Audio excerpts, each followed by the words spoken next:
Ramblings on a random morning. I probably should go outside. You know what? I'm going to take this thing outside. We're going to talk for just a little bit. But this is for Patreon. I want to make sure that I'm updating you. And that's why I'm whispering, because folks is still sleeping in the house. We got work to do. I probably won't even videotape this. I think I'll take this to the new house. Show you some plans that I have. But I have not done a YouTube video in like a week. One, my mama broke the internet. Y'all done gave this woman too much clout. She asking for a surcharge and booking fees because everybody wanted to see my mama. But it was a good interview, a lot of information. So I'm trying to put together a lot of things. One, I'm still trying to talk to the lawyer in the States to get us set up. We've just been missing each other. Two, want to talk to a lawyer out here. Three, got 2 articles. Really want to break down the land thing. I know people are going around talking about foreigners can't buy land. Maybe that's what I'll break down on this Patreon. And that's true-ish, but the reasoning for it is kind of like more so speculation. Like if you just only know things from your perspective, that's all you know. Dang, y'all tearing up the food. Oh, Bucky. I'm trying to see the babies. Are the babies out the nesting yet? No, I'm not going to do the babies with y'all. I was just out here getting some fresh air. So the situation with land, and this is why I haven't gone all the way out. I still want to talk to a lawyer to make sure I'm taking care of the correct information for residents, which is in Kigali. So buying houses and everything, does it follow the same rules or not? But here's your key thing with land. There was a amendum, whatever that is, put out there regarding buying land to foreigners. And it states that foreigners cannot buy land unless it's for investment purposes. So they have it on a leasehold, which is approved every 49 years. So here's your technicals. People are out there saying they do this to discourage expats. You know, they knew we was coming to the country, all this stuff, yada yada do. No, you're full of yourself. There's some things that's true. Rwanda's only so big. Truth is that people have been selling land to expats this whole time. Expats have been holding land. So they have taken the land and they're waiting years, whatever else like that, and then we'll resell it.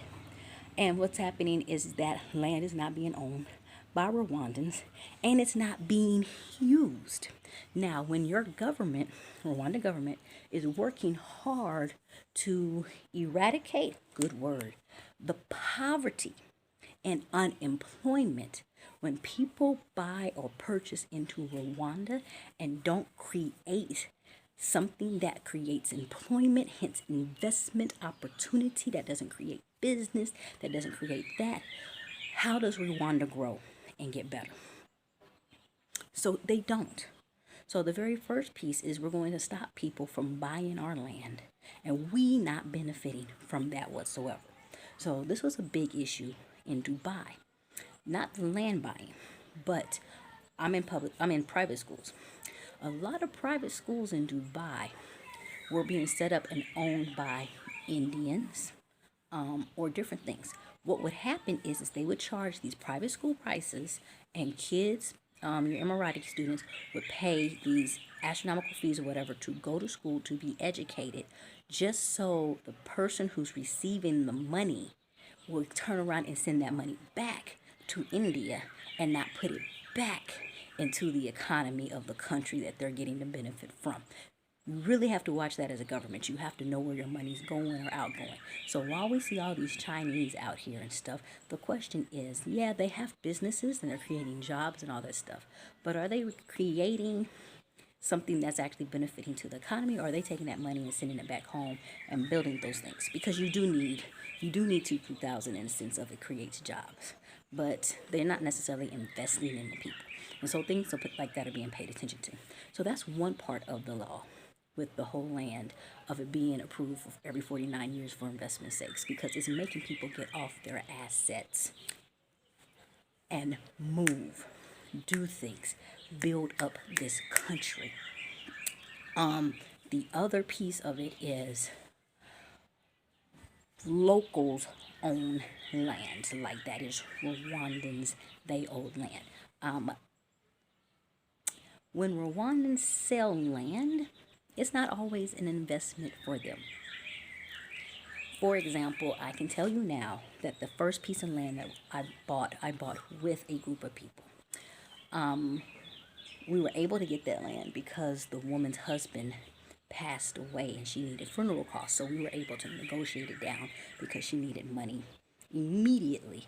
And so, we were like cash in hand, such and such, such and such. So I'm going to go ahead, I'm going to put it out there, this Patreon. I want to say that we ended up paying like 15,000 USD for that land. 15,000 USD out here in the village. I've met people in the village who work for like $30 a month. And they are fine. Like, they grow their own food, they got their own stuff. Like, they don't need a lot of money. So 15,000 in the village, you straight for 10 years. If you don't do nothing at all, you straight. About a month to 6 weeks later, all that money is gone. They balled out of control. They were spending, they were drinking, and they was doing all kind of stuff. That money is gone. If you go to that lady now, there's nothing to show for the fact that she sold a hectare, which is 5 acres. No, it's not. It's 2.5 acres. A hectare of land. There's nothing to show. So another issue is that when locals are selling the land, they're not creating business. They're not creating investment. They're not making these things that turn. They just take the money and whatever. So if you have that cycle going, how does growth happen? How does growth happen? So no, it's making Rwandans force the fact that if you do go into the sale, there's an expectation or there's going to be a plan for this land.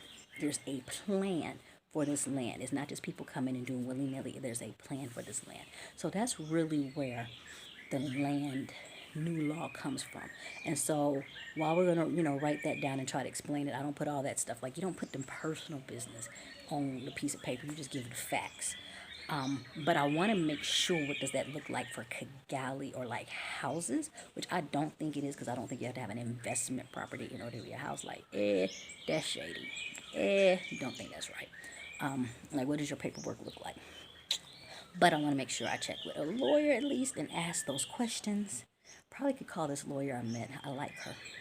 And feel like somebody's burning sage. It's morning. And give you guys that information. And so that's that knowledge right there that I had to give you. Little something in the morning. Little something in the morning. And then, so the update. Should I give you 2 videos? Y'all respect. Your girl is doing things. That's why the video camera's not on, because hell, I don't even know what the hell to talk about half the time. And I think I'm just waiting for the shift to be over. Because there's shifting in progress. There's a shifting. There's a change going to come. And that shifting is like the house is shifting. Job may be shifting. My cousin connection is shifting. The bunnies are shifting. I should show y'all the farmland that I have. We built bricks on it. I don't even know what to do with all these bricks. Don't know. And I need to build a hutch. Farmland is shifting. What else is there? There's something else I'm in. There's something else. And then it's like, after talking to Robert with the taxes, I have to shift all my accounts and get them better aligned for tax purposes. If not, I'm just looking crazy and I'm going to miss a lot of deductions that I know I can get. So that's why you haven't heard a lot. It's a lot of shifting, a lot of doing, a lot of needs. I like this little fake bun I got. No, I don't. Look at that part. What is this? That's not the business. So I don't feel like giving y'all the update. I gave y'all the land. I'll give you the land, and I'll talk to y'all later.